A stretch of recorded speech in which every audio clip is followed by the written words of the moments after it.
Hello guys, kumusta? For today's video, isamahan nyo kami na mag-swimming nga ngayong araw. Biglaan lang nga ito kasi nga naisipan ko lang na itry yung action camera underwater, kaya naman naisipan ko na mag-swimming. Dito nga sa may Bagsangan, Erosin, Sorsogon yung location, and meron ditong Baclayon Valley Resort. Medyo may kalayuan din siya ng kaunti, bali 150 yung pinamasahe ko kanina sa tricycle, tapos pagbaba ay maglalakad pa ng mga ilang metro pa.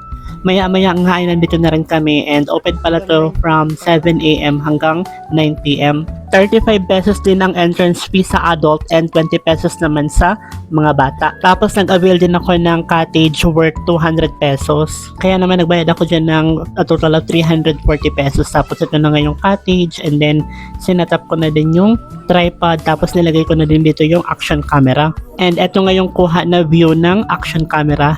Malinaw naman yung kuha, and since nakalagay siya dito sa may tripod na merong AI tracking, kaya ayan, sinusundan niya kung saan yung may tao. Meron lang palang isang pool dito na divided into 2, which is yung 2 feet para sa mga bata and 4 feet naman doon sa may kabila. Malinis yung tubig at tiles na din yung ilalim, kaya hindi masakit sa paa.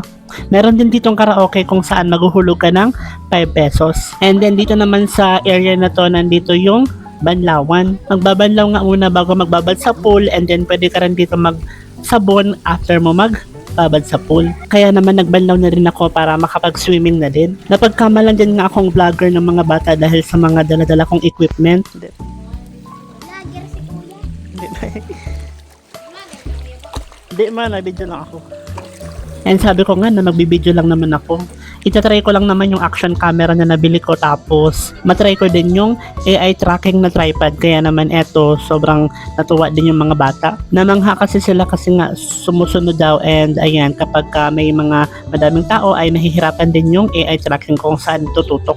And then ayan, nagbabad na nga si mama, tapos nag-swimming na din dito sa may 2 feet. Tinry kasi namin both sides, bali warm pala yung tubig dito kaya masarap mag-swimming. Tapos sinayaan ko lang din pala na naka-on yung camera dito sa may AI tracking, kaya eto, sobrang na-amaze talaga yung mga bata, kaya naman pinaglaruan na din.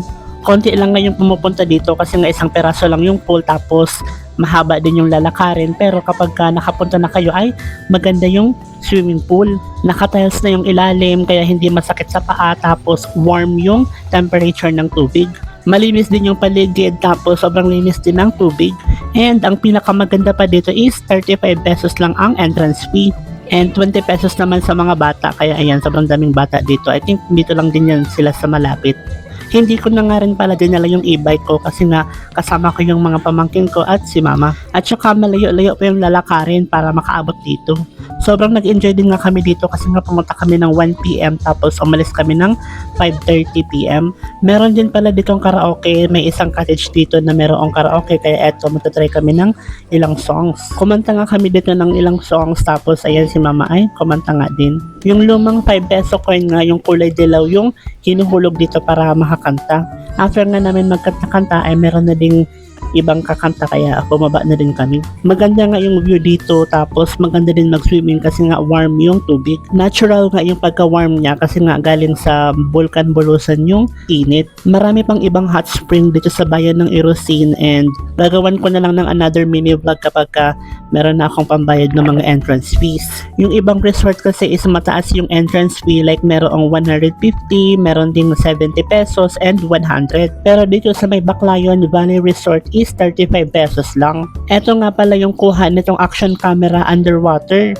Meron kasi itong waterproof underwater case na kasama, kaya naman nakakapagkuha ako dito ng underwater shots. Meron ako mga upload sa previous videos ko na merong yellow basket just in case gusto nyo din mag-check out nitong action camera. Nasa 1,000 mahigit lang to, pero ganyan na yung quality ng kanyang kuhang video. Na-amaze din nga yung mga bata dito, kaya naman ayan, pinahiram ko para makapag underwater shots din sila. Naka-landscape pala to guys, tapos nirotate ko na lang, balik kayo na lang yung mag-tilt ng cellphone nyo para makita nyo kung gaano talaga kalinaw ang kuha nitong action camera.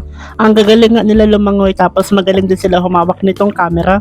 Kami kasi ng mga pamangkin ko, bali lulubog dilitaw lang, kaya hindi na kami masyado kumuha ng mga underwater shots. Kaya itong mga bata na lang yung isasama ko dito sa vlog, and hindi pa nila to nakikita yung result kasi nga nalobat na din, kaya dito na lang sa vlog. Mga 1 PM pa kasi ako nag-open nitong camera, tapos yung time na to is mga 3 PM na. Almost 2 hours ko na siyang ginagamit kaya naman nung i-replay na ay nalobat na.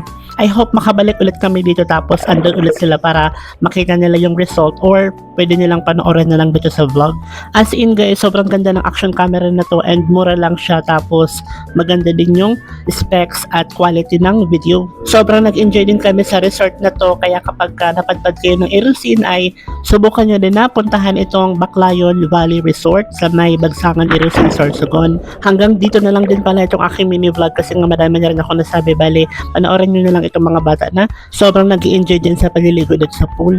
Please like and share na rin para ganahan ako gumawa pa ng mga mini vlog. Thank you so much po and God bless us all. Bye!